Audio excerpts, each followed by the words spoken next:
Hello दोस्तों, नमस्कार। मैं अशोक जांगीड़ एक बार फिर से आप लोगों का स्वागत करता हूं। और आज हम जिस विषय पर चर्चा करने वाले हैं उसका टाइटल आपके सामने स्क्रीन पे आपको नजर आ रहा है, एपिक और हीरोइक पोएम। जी हाँ दोस्तों, आज हम बात करने वाले हैं दुनिया के साहित्य में सबसे बड़ी शाखा जिसको आप कह सकते हैं एपिक। चाहे आपका हिंदी साहित्य हो, चाहे आपका इंग्लिश लिटरेचर हो, या दुनिया की आप किसी भी साहित्य की बात कर लीजिए, उस साहित्य में यदि किसी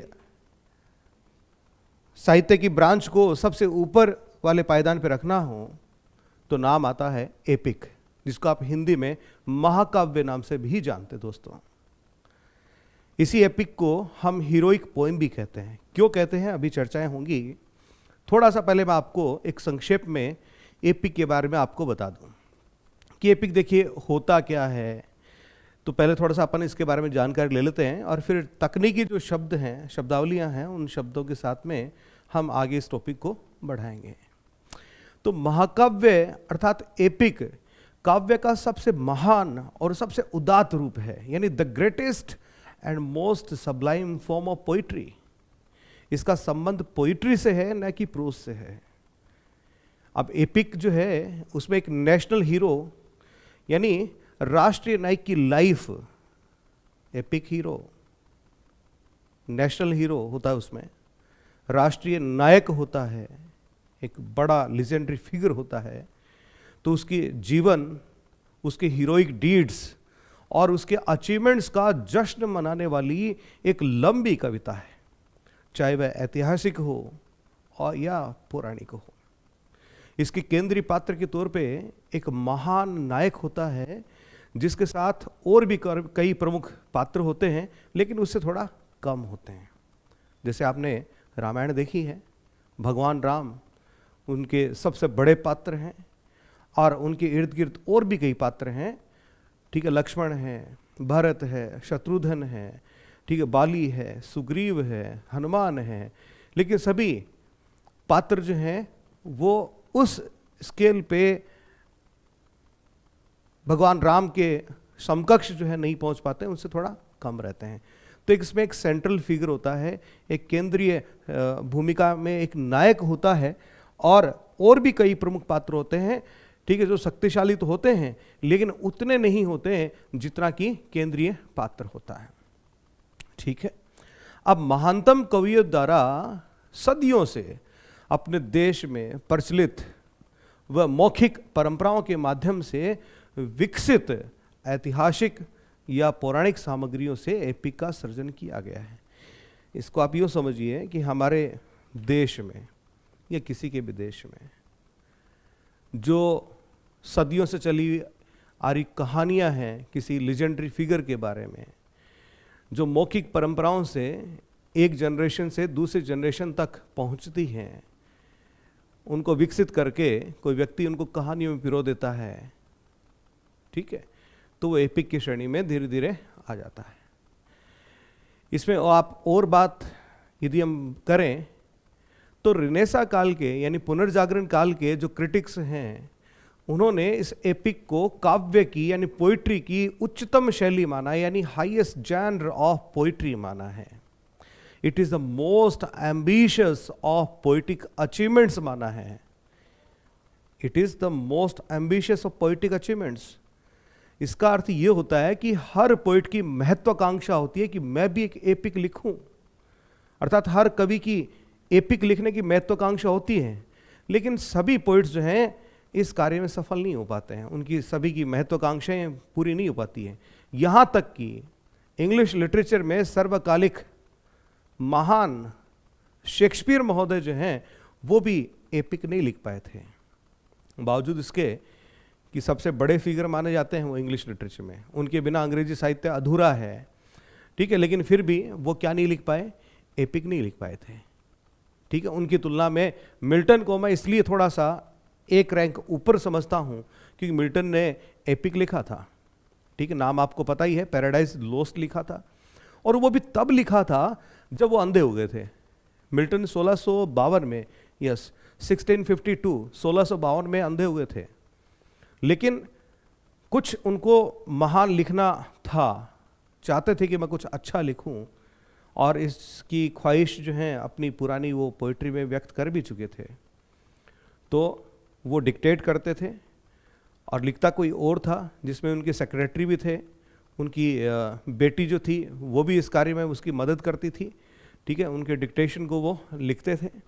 और इस तरह से उन्होंने लगभग 1658 में लिखना शुरू किया था पैराडाइज लॉस्ट, और 1664 में इसको कंप्लीट कर लिया था, और इसका जो फर्स्ट वर्जन है 1664 में ले आए थे। बाद में कुछ और इसमें बदलाव किए, चेंजेस किए, और 1667 में, ठीक है, फाइनली पैराडाइज लॉस्ट जो है आप लोगों के सामने आया। 1674 में मिल्टन साहब चले गए थे। खैर, तो मैं कहना ये चाह रहा था कि बहुत सारे जो लोग हैं, बहुत सारे जो कवि जो हैं, उनकी सबकी ख्वाहिश होती है कि हम भी एपिक लिखें, लेकिन ये एपिक लिखना इतना दुष्कर कार्य होता है क्योंकि हर किसी के बस की बात नहीं होता है। इसीलिए सभी लोग जो है चाहने के बावजूद क्या नहीं लिख पाए, एपिक नहीं लिख पाए। स्पेंसर ने भी फेरी क्वीन लिखा था, एपिक की श्रेणी में रखते हैं, लेकिन अधूरा है, फ्रेगमेंट्री है, टुकड़ों में है, ठीक है। अब ये ऐसा दुष्कर कार्य क्यों है? ऐसा इस वजह से है कि एपिक जो है कविता के दायरे, यानी उसका स्कोप जो है, कविता का स्कोप, पोइट्री का जो स्कोप जो है, उसकी भव्यता यानी पोइट्री का ग्रैंडर और विविधता यानी वैरायटी, उसको बनाए रखने के लिए कवि को क्या करना पड़ता है? अपनी प्रतिभा, अपनी कल्पना शक्ति, अपनी इन्वेंशन की पावर, अपनी जो कौशल की जो ताकत है, उसको पुरजोर तरीके से लगाना पड़ता है। और कवि के समय की जो दुनिया है और उस दुनिया को जो ज्ञान है, उन सभी को एक साथ उसको उसमें झोंकना पड़ता है, तब जाकर के एक एपिक तैयार होता है।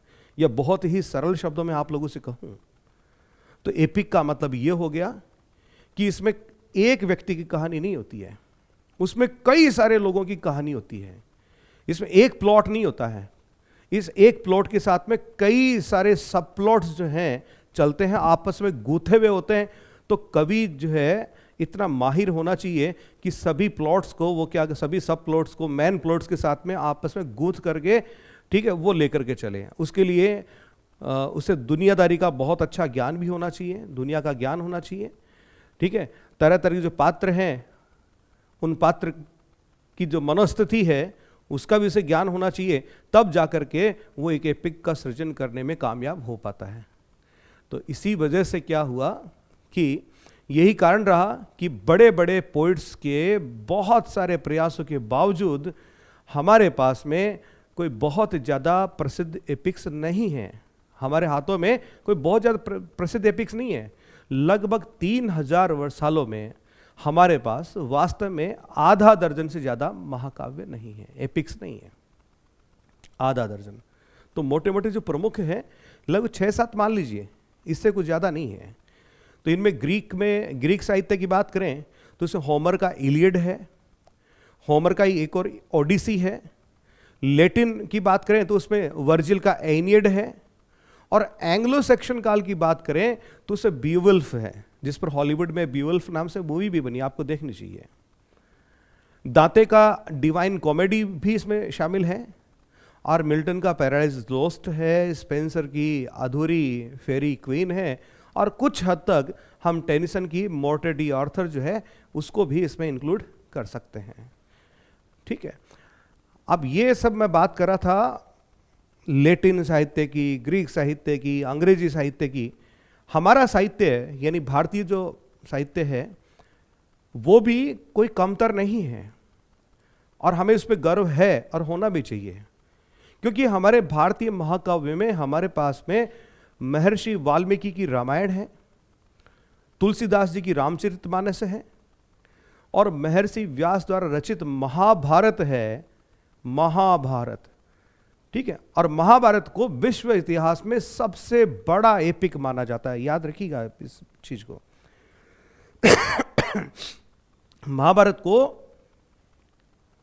विश्व साहित्य के पटल पर सबसे बड़ा एपिक माना जाता है। इस पे 2,20,000 से ज्यादा पंक्तियां हैं, 1 लाख से ज्यादा श्लोक हैं। तो साहित्य सृजन के मामले में हमारा जो देश है वो भी काफी आगे रहा है। ठीक है दोस्तों, तो अब हम शुरू कर रहे हैं एपिक। एपिक को हम हीरोइक पोएम भी कहते हैं। अब हीरोइक पोएम क्यों कहते हैं?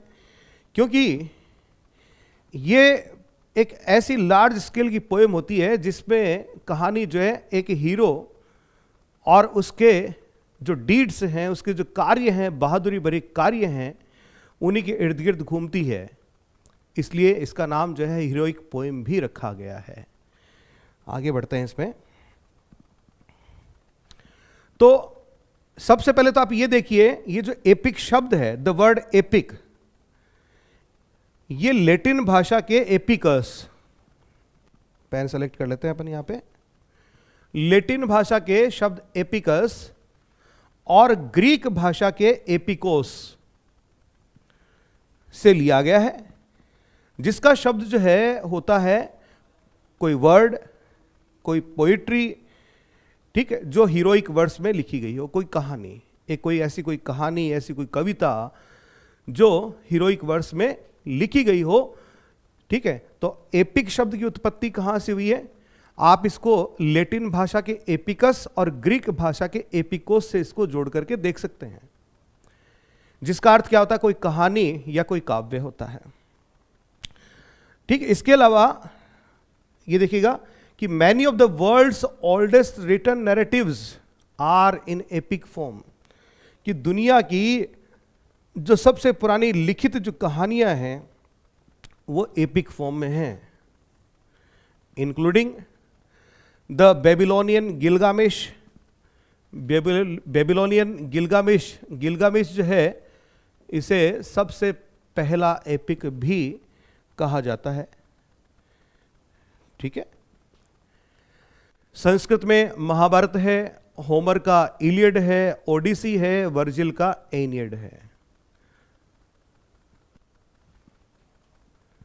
इसके अलावा साहित्य में बात करें तो एपिक जो है वो होता क्या है एक्चुअली, वो देखिए।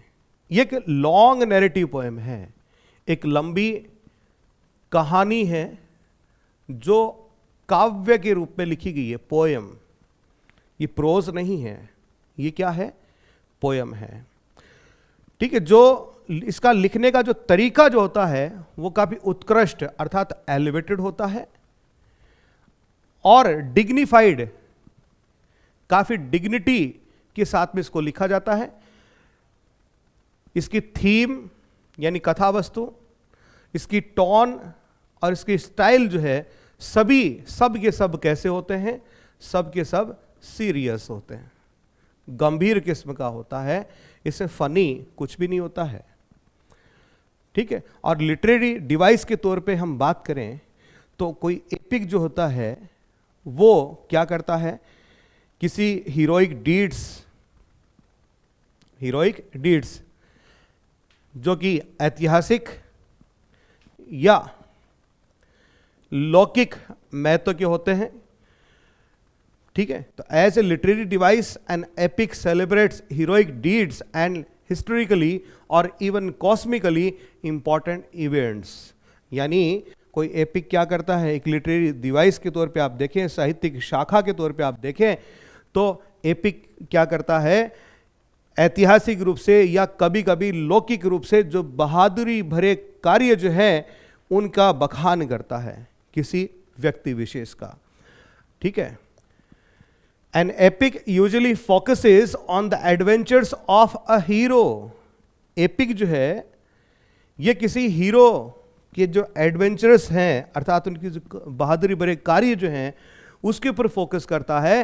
हु हैज क्वालिटीज, जिसमें ऐसे गुण होते हैं दैट आर सुपर ह्यूमन और डिवाइन। अर्थात एपिक का जो हीरो होता है वो अक्सर कैसा बताया जाता है, किस तरह से उसको चित्रित किया जाता है एपिक के अंदर? उसको सुपर ह्यूमन अर्थात मानव से भी थोड़ा बढ़ करके बताया जाता है, और डिवाइन, डिवाइन का मतलब दैवीय। ठीक है, तो हीरो जो है वो देवता भी हो सकता है या डेमी ह्यूमन भी हो सकता है, यानी आधा इंसान और आधा देवता भी हो सकता है, जैसे बीवुल्फ में है। ठीक है, बीवुल्फ जो हीरो जो है, बीवुल्फ खुद वो क्या है, वो आधा पुरुष और आधा क्या है, भगवान का अंश है। एंड हुज वेरी फैट, और इस हीरो के भाग्य के ऊपर, फेट यानी भाग्य के ऊपर, often depends on the destiny of a tribe, nation और sometimes the whole of the human race. और ये जो हीरो जो है, जो कि कॉस्मिक फिगर लिए हुए है, बहुत ही महान होता है, बहादुर होता है, सुपरनैचुरल भी हो सकता है, इसके भाग्य के ऊपर किसी जाति विशेष या किसी राष्ट्र और कभी कभी तो पूरी की पूरी मानव जाति का भाग्य जो है वो भी उसके कार्यों पर क्या करता है, निर्भर करता है। जैसे पैराडाइज लोस्ट की यदि हम थोड़ी सी चर्चा करें यहां पे, तो पैराडाइज लोस्ट में जो एडम और ईव, ठीक है, एडम को यदि अपन इसमें हीरो माने, तो एडम ने जो एप्पल जो खाया था उसकी वजह से आज पूरी मनुष्य जाति को कहाँ रुकना पड़ रहा है, एडम और ईव की वजह से कहाँ रुकना पड़ रहा है, धरती पर रुकना पड़ रहा है। तो इससे प्रभावित कौन हुआ, पैराडाइज लॉस्ट के अकॉर्डिंग, ठीक है, पूरी की पूरी मानव जाति जो है वो इससे क्या हुई है, प्रभावित हुई है ना। तो ह्यूमन रेस पूरी पूरी मानव जाति से क्या हुई, प्रभावित हुई।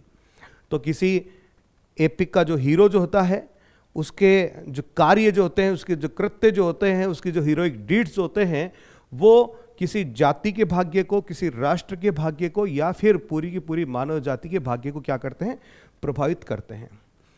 ठीक है, अब चलिए एक अपन ग्लांस में एक बिल्कुल फटाक से ये देख लेते हैं कि किसी एपिक की विशेषता क्या होती है।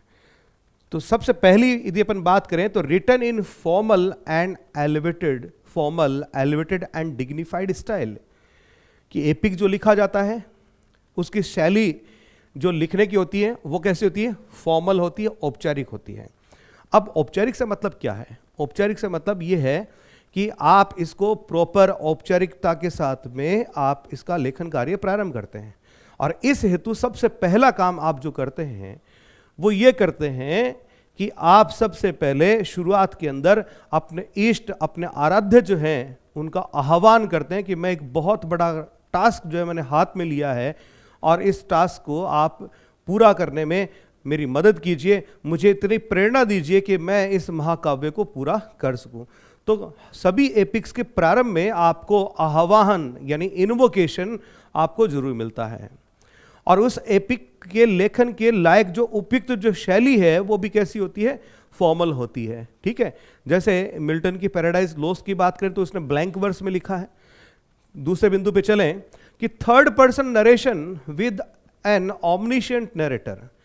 एपिक की सबसे खास बात क्या होती है कि एपिक के अंदर एक नरेटर होता है जो कहानी क्या करता है, आपको सुनाता है। अब ये जो नरेटर जो होता है ये ऑमनीसेंट होता है। ऑमनीसेंट का मतलब क्या होता है, सर्वज्ञाता, जिसको सभी चीजों का ज्ञान होता है। ठीक है, उसको प्रेजेंट, पास्ट एंड फ्यूचर हर चीज का क्या होता है, ज्ञान होता है। इस प्रकार से उसको दिखाया जाता है और फिर वो क्या करता है, पूरी कहानी का वर्णन करते जाता है। तो नरेटर जो होता है कैसा होता है, ऑमनिशेंट होता है और वो थर्ड पर्सन के तौर पे होता है। फिर तीसरी बात करते हैं इसमें, तीसरे बिंदु पे चलते हैं कि begins with an invocation to a muse who provides inspiration and guides the poet. अभी जब मैं आपको बता रहा था प्रारंभ में कि शुरुआत में पोइट क्या करता है, प्रेरणा प्राप्त करने के लिए, निर्देश प्राप्त करने के लिए आह्वान यानी इन्वोकेशन का प्रयोग करता है। किसको, अपनी कला की देवी, काव्य की देवी, ठीक है, या अपने इष्ट, उसका क्या करता है, आह्वान करता है कि हे देवी, हे देवता, आप मुझे इतनी प्रेरणा दीजिए, आप मुझे निर्देश दीजिए कि मैं क्या कर सकूं, इस एपिक को अच्छे से कंप्लीट कर सकूं। आगे देखें और क्या खास बात होती है किसी एपिक में, includes a journey that crosses variety of large settings and terrains. इसका मतलब ये होता है कि किसी एपिक की जो कार्यस्थली जो होती है वो काफ़ी विशाल होती है। वो सागर महासागर लांग करके दूसरी दुनिया तक भी पहुंचती है, कई कई लोकों तक भी पहुंच सकती है, वो पाताल में भी जा सकती है, स्वर्ग में भी उसका एक्शन टेकिंग प्लेस जो है हो सकता है। तो takes place across long time spans and और in an year beyond the range of living memory. अर्थात जो इसमें स्पैन ऑफ टाइम जो होता है वो भी काफी लंबा होता है। इतना लंबा भी हो सकता है कि आपकी यादों से भी बाहर की बात हो। ठीक है, पैराडाइज लॉस्ट जो है वो तब प्रारंभ होता है जब मनुष्य जाति जो है उसने अस्तित्व में आना शुरू भी नहीं किया था, तब से होती है। तो हमारी लिविंग मेमोरी से बाहर की बात है वो। इसमें एक सेंट्रल हीरो होता है जो अविश्वसनीय रूप से बहादुर और दृढ़ इच्छा शक्ति का मालिक होता है। सेंट्रल हीरो होता है जो ब्रेव और रेजोल्यूट होता है। ठीक है, इसमें बहुत सारी बाधाएं आती हैं, ऐसी स्थितियां उत्पन्न होती हैं जो आपको पराभौतिक या दूसरी दुनिया की नजर आती हैं, या यूं कहिए कि इसमें ऐसी ऐसी बाधाएं उत्पन्न होंगी और इन बाधाओं को उत्पन्न करने वाला, इनमें सहयोग करने वाला जो है सुपरनेचुरल एलिमेंट भी हो सकता है। ओके, देखिए, इंक्लूड्स ऑब्स्टिकल्स एंड और सर्कमस्टांसेस, ऐसी इसमें बाधाएं या ऐसी परिस्थितियां आती हैं दैट आर सुपरनेचुरल, जो पराभौतिक हैं और अदर वर्ल्डली अर्थात दूसरी दुनिया की हैं। ठीक है, so as to create almost impossible odds against the hero, जिससे जो हमारे कहानी का जो नायक है उसके सामने असंभव सी स्थितियां क्या हो जाती हैं, उत्पन्न हो जाती हैं। अर्थात महाकाव्य में राक्षसों का होना, देवी देवताओं का होना, परियों का होना, ठीक है, तो ये सब क्या है, सुपर नेचुरल एलिमेंट्स हैं जो ह्यूमन एक्शंस में बार बार आकर के इंटरफेरेंस करती हैं। ठीक है, it is written in a very special style. सबसे खास बात ध्यान रखिएगा कि इसकी लेखन की शैली काफी खास होती है। ये वर्स में लिखा जाता है एज अपोज टू प्रोज। ये प्रोज में नहीं लिखा जाएगा, ये किस में लिखा जाएगा, वर्स अर्थात काव्य में लिखा जाएगा। ठीक है, तो एपिक जो है ये प्रोज में नहीं होता है, ये पोइट्री में होता है। Reflects concern as to the future of a civilization और कल्चर। किसी सभ्यता, किसी संस्कृति, उसके भविष्य के प्रति, ठीक है, इसमें कुछ चिंताएं व्यक्त करी जाती हैं कि हमने इसके लिए क्या किया है, कि इस सिविलाइजेशन के लिए या इस कल्चर के भविष्य के लिए हमने ये कार्य किए हैं। ठीक है, आगे बढ़ते हैं इसमें। अब इसके अलावा इसमें जो सबसे इंपॉर्टेंट जो चीज होती है वो होता है इसका एपिक का हीरो। एपिक का हीरो जो होता है वो कोई सामान्य इंसान नहीं होता है, वो सामान्य इंसान बिल्कुल हो ही नहीं सकता। आज अब तक जितने भी एपिक्स लिखे गए हैं उनका जो सेंट्रल कैरेक्टर है, उनका जो हीरो जो है वो किसी नोबल बर्थ से, ठीक है, उसका जन्म जो है उच्च कुल में हुआ है, नोबल बर्थ। तो सबसे पहली खास बात क्या होती है, एपिक की हीरो की नोबल बर्थ है। He could have super human capabilities, उसमें सुपर ह्यूमन कैपेबिलिटीज अर्थात ऐसी कुछ क्षमताएं, ऐसी कुछ शक्तियां होती हैं जो एक सामान्य इंसान में नहीं होती है। रामायण में जैसे आप देखें, हनुमान जो है वो सूर्य को एक फल समझ करके निगल लेते हैं। क्या आप और मैं ऐसा कर सकते हैं? बिल्कुल नहीं कर सकते। ठीक है, तो ह्यूमंस में जो शक्तियां होती हैं उससे हट करके पराभौतिक शक्तियां जो हैं, दैवीय शक्तियां जो हैं, वो एक हीरो के अंदर पाई जाती हैं। He is a good traveller and travels to foreign lands, अर्थात जो हीरो जो होता है अच्छा ट्रेवलर भी होता है, वो फॉरेन लैंड्स जो है वहां तक की यात्रा करता है, पाताल की, स्वर्ग की, नर्क की, ठीक है, समुद्र पार की कहीं तक भी पहुंच जाता है। जेहन में आपके बहुत सारे महाकाव्य आ रहे होंगे, आप हिंदी के जो महाकाव्य, अपने संस्कृत के जो महाकाव्य हैं उनको भी यहाँ पर स्मरण कर सकते हैं।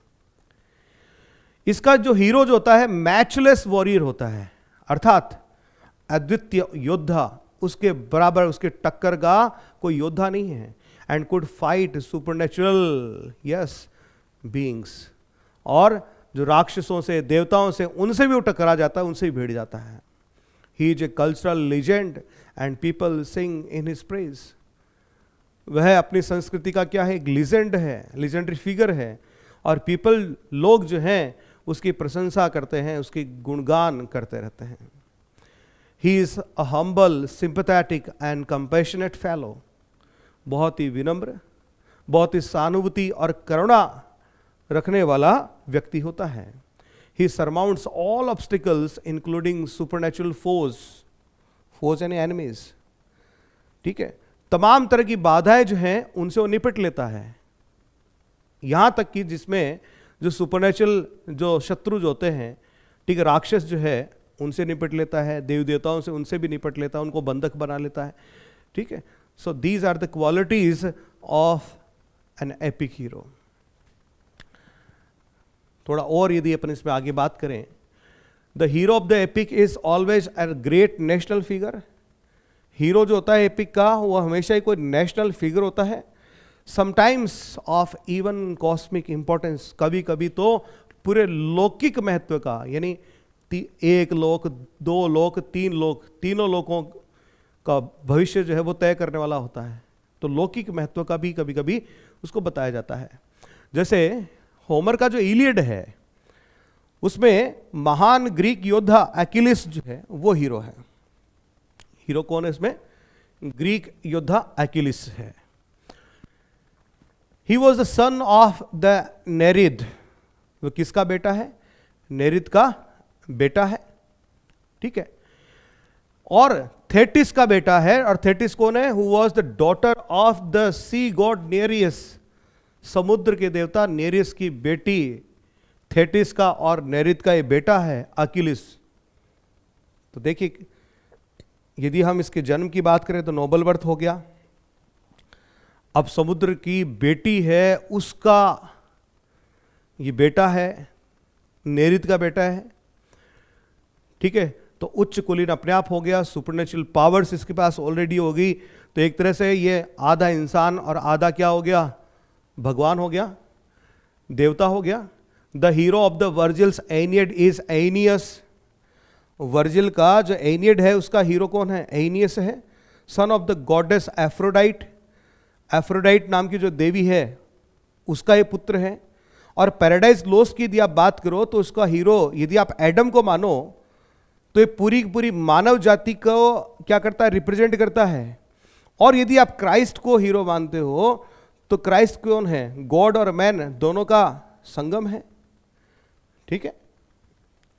इसके अलावा स्पेंसर की जो फेरी क्वीन है उसका जो लीजेंडरी हीरो है किंग आर्थर है। और भारतीय महाकाव्य रामायण और रामचरितमानस जो है उनका हीरो जो है भगवान श्री राम है, जो सबसे बड़े भगवान, सुप्रीम गॉड, लॉर्ड विष्णु के अवतार हैं, ठीक है। इसके अलावा यदि एंग्लो सेक्शन काल के आप बीवल्फ की बात करें तो इसका हीरो बीवल्फ है, जो ग्रेंडल नाम के राक्षस से लड़ता है, उसको हराता है। और बीवल्फ जो है वो देवता और इंसान इन दोनों से मिलकर के उसका जन्म हुआ है, ठीक है। तो वो भी क्या है? डेमी गॉड है, यानी आधा देवता और आधा इंसान है। तो ये कुछ खास बातें हैं किसी एपिक के कैरेक्टर की। अब देखिए, एपिक की यदि अपन बात कर रहे हैं तो आपको ये भी समझना चाहिए कि पुराने जमाने में जब एपिक जो थे वो किसी लीजेंडरी कैरेक्टर के बारे में कहानियों के तौर पे सुने और सुनाए जाते थे। ओरल ट्रेडिशन के तहत एक जनरेशन से दूसरी जनरेशन में ट्रांसफर होते थे।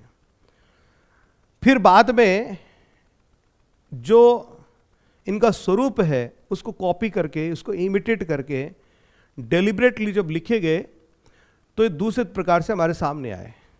तो जो पहली कैटेगरी के हैं, जो ओरल ट्रेडिशन में जो थे, उनको अपन ऑथेंटिक, ट्रेडिशनल या प्राइमरी एपिक वाली श्रेणी में रख सकते हैं।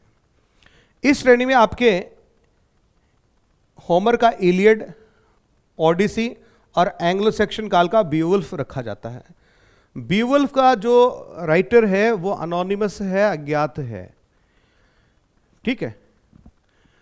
दूसरी तरफ जो लिटरेरी या सेकेंडरी एपिक्स है, जो कि imitation of the traditional form, जो ट्रेडिशनल पारंपरिक फॉर्म जो है उनको इमिटेट करके लिखे गए हैं, इस कैटेगरी में हम देखें तो एनियड आता है, ठीक है, जो वर्जिल ने लिखा था, served as model for Paradise Lost, और इसी को देख करके, इसी को मॉडल मान करके, एक आइडियल वर्क मान करके पैराडाइज लॉस्ट लिखी गई थी। अब देखिए सीधा सीधा सवाल यहां से पूछा जा सकता है कि पैराडाइज लॉस्ट जो है मिल्टन ने किससे प्रेरित होकर के लिखी थी, तो सीधा सा जवाब पड़ा है वर्जिल का एनियड है, उसको देख करके। Paradise Lost served as a model for Keats fragmentary epic Hyperion. Keats ने भी एक एपिक लिखने का जतन किया था हाइपेरियन नाम से, ठीक है, जो कि खंडों में है, टुकड़ों में है, फ्रेगमेंट्री है, और ये किस पर आधारित थी? पैराडाइज लॉस्ट से ये इंस्पायर्ड था, ठीक है।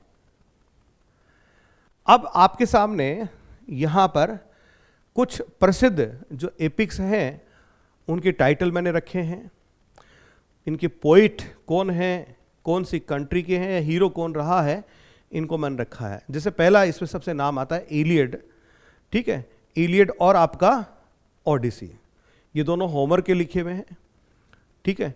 ग्रीस कंट्री है, इलियड का जो हीरो है एक्विलिस है, और ओडिसी का हीरो जो है ओडिसियस है।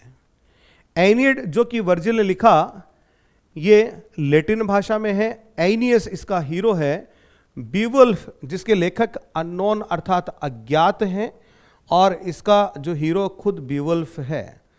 डिवाइन कॉमेडी दांते ने लिखी 14th सेंचुरी के राउंड, ठीक है, लैटिन भाषा में है, इसका ये इंग्लिश नेम है डिवाइन कॉमेडी, वैसे डिवाइनिया कॉमेडिया, जी हाँ डिवाइनिया कॉमेडिया, ये इसको ऐसे लिखा जाता है। और जेरूसलम डिलीवर्ड टैसो का है, रोमन इटालियन में है, और ल्यूसियड कैमियंस का लिखा पुर्तगीज में है, और सबसे इंपॉर्टेंट जो इंग्लिश लिटरेचर में है वो है अपने लिए पैराडाइज लॉस्ट, जॉन मिल्टन ने लिखा है, इंग्लिश में लिखा है, ठीक है। ये कब लिखा है? ये इसका जो फाइनल एडिशन है वो आपका 1667 में हमारे सामने आता है। इसके 12 किताबें हैं इसकी, ठीक है, ओके। इसका फेरी क्वीन स्पेंसर ने लिखा है, इंग्लिश में। किंग आर्थर इसका हीरो है, और मोर्टे डी आर्थर टेनिसन का है, इंग्लिश में है, ठीक है। मिल्टन का थोड़ा सा ध्यान रखिएगा बेटा, मिल्टन इंपॉर्टेंट रहेगा आपके लिए। अंधे होने के बाद लिखा था, अंधा कब हुआ था मिल्टन? 1652 में अंधा हो गया था, ठीक है। और डिक्टेशन के थ्रू लिखवाया था इसने, यानी ये बोलता था और इसके सेक्रेटरी और उसकी बेटी जो है वो लिख देती थी। इस तरह से इसने क्या किया, इसको कंप्लीट किया। 12 इसके खंड हैं।